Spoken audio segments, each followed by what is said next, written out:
Salut, c'est Carole Anne Eskenazi. Bienvenue dans mes mondes, j'espère que tu vas aimer le voyage. Je te fais une petite vidéo complètement improvisée, je sors du bain, j'ai infusé pendant 1 heure et ça m'a donné envie de t'enregistrer cette vidéo sur un sujet super important. Comment est-ce qu'on parvient à s'aimer ? Avant que je commence cette vidéo, un petit rappel, si c'est ta première vidéo avec moi, n'hésite pas à t'abonner à cette chaîne. T'appuies sur le petit bouton rouge et tu t'abonnes, comme ça t'es sûr de ne louper aucune vidéo avec moi. Donc je t'enregistre cette petite vidéo, j'étais dans mon bain et je réfléchissais à cette question super importante de l'amour de soi.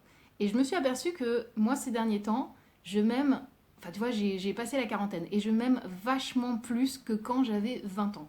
Et pourtant, quand j'avais 20 ans, j'étais plus jeune. J'étais possiblement plus belle, j'étais certainement plus mince. Et pourtant, aujourd'hui, je m'aime beaucoup plus. Et je me suis dit, mais attends, comment ça se fait que je m'aime plus aujourd'hui ? Eh bien, il y a plusieurs facteurs qui font qu'aujourd'hui, je m'aime plus que quand j'avais 20 ans. Le premier, c'est vrai que c'est en grande partie grâce à mon mec.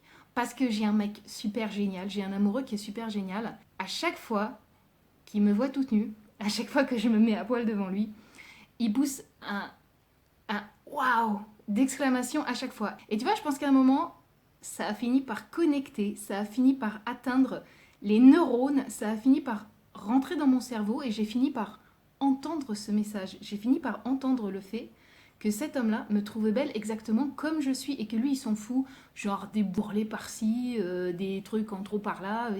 Lui, il s'en fout, il me voit comme la femme qu'il aime et il m'aime comme ça. Et aujourd'hui, je pense que cet amour qu'il m'envoie, c'est comme si ça avait fini par m'imprégner les cellules, tu vois. Et j'arrive à m'aimer aussi parce que je me vois à travers ses yeux. Il y a aussi un autre truc, je pense que le temps joue vachement. Plus je me côtoie et plus je m'aime, tu vois. Plus je passe du temps en ma compagnie, c'est un processus de longue haleine. Et c'est pour ça, à mon avis, que je m'aime plus aujourd'hui que j'ai 40 piges passées que quand j'avais 20 ans. Et pourtant, je te dis clairement, quand j'avais 20 ans, enfin 25 plus exactement, parce que quand j'avais 20 ans, c'était la sortie de l'adolescence, c'était pas encore ça.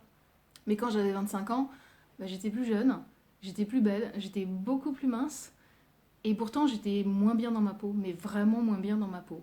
Alors qu'aujourd'hui, bah, j'ai plus de kilos qu'à cette époque-là, j'ai des cheveux blancs, j'ai des rides, je suis un peu plus fripée, tu vois. Mais qu'est-ce que je me kiffe ? Mais vraiment, qu'est-ce que je me kiffe ? Et je pense que le temps a joué là-dessus. Parce que le temps aidant, j'ai pris conscience de mes ressources, j'ai pris conscience de qui je suis, j'ai fini par aimer ce que je suis, par assumer ce que je suis et par avoir envie de le faire éclater au grand jour, quoi. Et le dernier élément qui est peut-être le plus surprenant, c'est l'argent. Ah ouais, alors je sais, tu vas te dire, mais quel est le rapport entre l'argent et le fait de s'aimer soi ? Eh ben, je m'intéresse à la thématique de l'argent depuis quelques semaines, voire quelques mois. Je commence vraiment à investir ce domaine-là de ma vie. Et pour ce faire, j'ai pris l'habitude de me visualiser dans ma vie rêvée, dans ma vie idéale, avec autant d'argent que je veux. C'est-à-dire, j'ai vraiment pris cette habitude de visualiser la vie la plus idéale possible, avec de l'abondance autour de moi, dans la maison de mes rêves, avec tous les gens que j'aime, en train de faire le boulot qui me fait le plus kiffer, qui me fait le plus triper, et en ayant vraiment une vie complètement faite sur mesure. Et quand j'ai eu fait ça, je me suis dit, c'est qui la nana que je vois dans cette visualisation et elle est comment cette meuf-là ?